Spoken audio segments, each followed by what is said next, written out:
Powered by the Montana Television Network. This is the 10 o'clock news on Q2, Montana's news leader.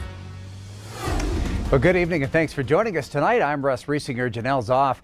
We had our warm and now we have the storm. The rain washing away any sign of spring we had earlier this week as we see inches of rain fall across our region.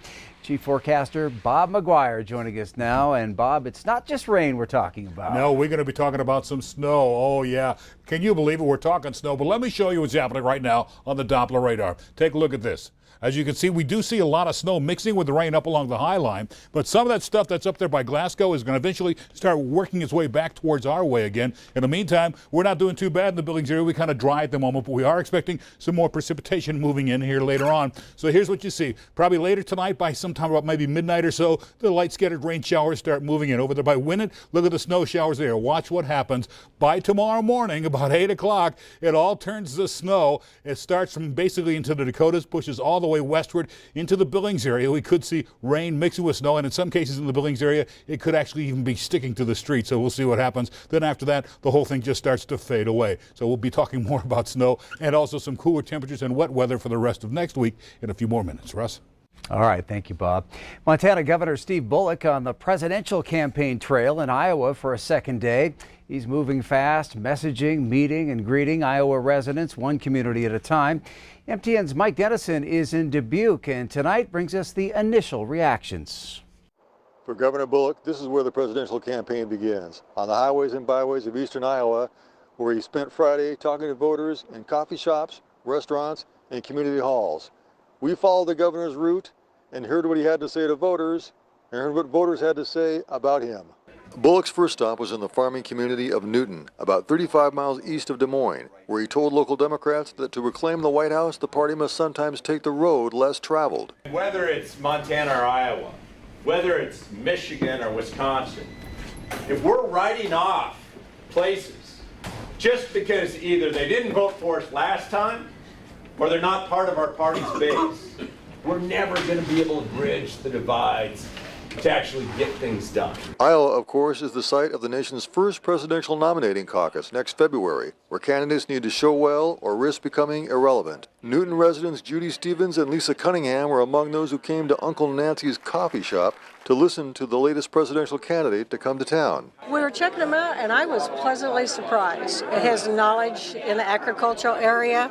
I knew the Big Sky country, has a lot of mining, but I didn't realize he was so invested in agriculture. So that really gave him a little kick for me. Cunningham said she was impressed by Bullock's stance against dark money influence in politics, and that he had a good turnout for a new unknown candidate. I hope that you find this heartening that in a little town like Newton, that you have this big of a turnout for someone that's just thrown his hat in the ring, like, what was it, Monday he said, or Tuesday. And this is Friday.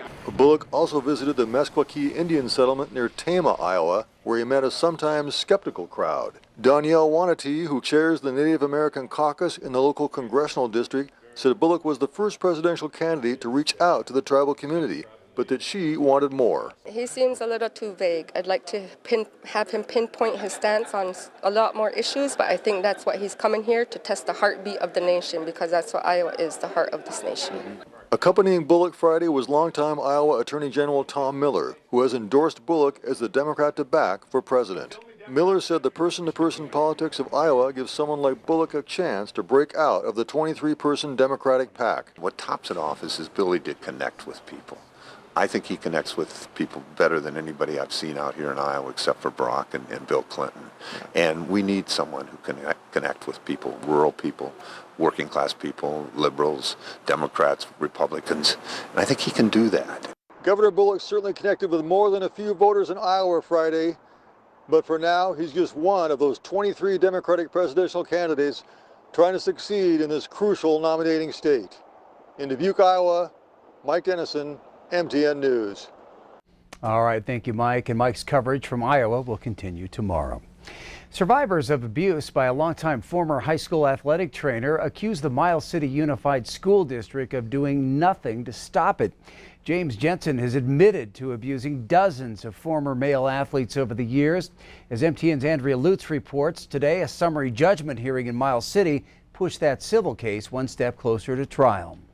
Well, parties met here for a formal hearing. Custer County District Court, all of this involving a massive sex abuse case with the former Miles City athletic trainer, James Jensen. The question is whether the Miles City Unified School District was aware of sex abuse reported by James Jensen's victims, and whether a Montana state law in place at the time prevented the district from having to report instances of sex abuse. Attorney Gina Lervik says the law at the time applied to cases of abuse by a parent or guardian. Our argument is that the statute wasn't at the time something that we could have complied with. It doesn't mean that we wouldn't have or didn't want to. It just means as a matter of law, we could not have complied with it because that's not what it was at the time. However, attorneys for the 32 plaintiffs in the case say Montana case law says otherwise. Attorney John Heenan says a public school district has an obligation to keep children safe. Mandatory reporting is there for a reason. The law says that there's certain people, because they're in a trust position with our children, that if they see something going on, if they see a child being harmed, if they see a child potentially being abused, they have an obligation to let law enforcement know. Lervik says the district had no responsibility for Jensen. He was a volunteer for the school up until a certain point in time. Heenan saying they have 3 accounts of documented abuse by victims reported to the administration, and that the administration looked the other way. This hearing only taking less than an hour, and now the judge says that he'll probably take the next couple of weeks to make his ruling ahead of trial. In Custer County District Court, Andrea Lutz, MTN News. All right, thanks, Andrea. Jensen has already admitted to federal charges related to the case. He did that back in March in a Missoula federal courtroom. He also faces state charges in Custer County for possessing child pornography. It is official. Montana beef will be served in Japan again. New trade terms allow U.S. products from all cattle, regardless of age, to enter Japan for the first time since 2003. Japan banned U.S. beef products in 2003 after an animal tested positive for mad cow disease. The new agreement could increase U.S. beef exports to Japan by up to $200 million a year. Senator John Tester weighed in from his farm in Big Sandy today, saying, in part, putting American beef fully back on the menu in Japan will help our cattle ranchers grow their operations and continue to make a living off the land. And Senator Steve Daines added, increasing access of U.S. beef into Japan means a great opportunity for Montana ranchers. I'm glad to see the administration taking this much needed step, and I look forward to all the growth it will bring for Montana agriculture. Wildland firefighters are urging Montana U.S. Senator Steve Daines to do whatever he can to convince more people to stick with firefighting as a career and help those who get injured when protecting our homes and forests. The firefighters, who came from smoke jumper and hotshot crews around western Montana, said the changes are needed to help retain younger firefighters and convince them to take federal positions instead of leaving for higher paying jobs in the private sector. Daines is about to introduce legislation that would seek to change the federal job classification for fire teams from forest technicians back to firefighters and make other changes in how they're paid. These wildland firefighters, they're not Republicans or Democrats, they're great Americans. They really don't care about the partisan bickering. They want to get something done. And they're risking their lives for us. They're protecting us. It's time we protect them. The junior senator says he's confident that there is growing bipartisan support for those changes. Since January, the Miles City Fire Department has been operating in less than ideal conditions. Firefighters were moved to temporary mobile trailers after the fire station was deemed structurally unsafe. And now plans are underway to house both the firefighters and police officers under the same roof. Here's Q2's Mitch Legge with the story. Since the 60s, we've had these issues with the police and fire department, and it's time to fix it. Since January, firefighters in Miles City have been operating out of these mobile trailers. But there's a plan to get them out and into a brand new building with some new neighbors, the Miles City Police. Right now, the general plan is to combine police and fire together in one building because our police department doesn't have a home. They've been kind of bouncing around for the last 50, 60 years, kind of, so to speak, staying under everybody's couch, you know, but right now they're parked at the VA, and it's not suitable for long term. The chief says it makes sense for the community to only have to pay for one building. Right now, the department is in the planning stage.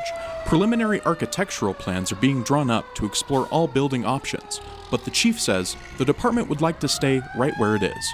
Our location right now is ideal for fire and EMS response. Yeah, I think it'll be really good for the community to have police and fire, EMS, all under one building. Once architectural plans are complete and all options are explored, the department will hold a meeting to get the public's input on the new plan. Let's look at everything else so that we know, that these other options aren't the option, but that one has just been right there at the top, and it really makes the most sense. I'm pretty confident that the public's going to agree to that as well. We're here to serve the public, so we want to get their input. We want to see what they would like for their fire department. In Miles City, Mitch Laggy, MTN News. Well, the Miles City Fire Department doesn't yet have a date pinned down for that public meeting, but the chief says they expect to have the new station done by late in the year 2021. Well, astronomy and other sciences helping inspire girls tonight. A portable planetarium provided a chance to see the planet and stars. The Girl Scouts of Montana and Wyoming brought that planetarium to Medicine Crow Middle School. It's the last of several stops during the year. The planetarium is 16 feet in diameter, about 10 feet high. Before the big show, the girls received some lessons in the STEM subjects: science, technology, engineering, and math. This is completely hands-on, and I think that's what you need for younger individuals to really grasp the possibilities. It is a mobile digital planetarium, a great way to see it spatially, to see how things are connected, and just awe-inspiring. Grade school kids are natural scientists. It's really important to try to cultivate that. That's something we enjoy doing. It's fun to watch the reactions of these kids when they see something that's really fascinating. A grant from NASA helped the Girl Scouts pay for that $30,000 portable planetarium. Well, up next on Q2, millions of pixels have garnered a Montana photographer millions of Instagram followers. A look through his lens right after the break. And later in sports, 2 Billings teams, 2 chances to bring home a state tennis title. Highlights on the way. You're watching MTN News with Janelle Slade and Russ Riesinger. Storm Tracker weather with Bob McGuire. And sports with Scott Breen. This is the 10 o'clock news on Q2, Montana's news leader.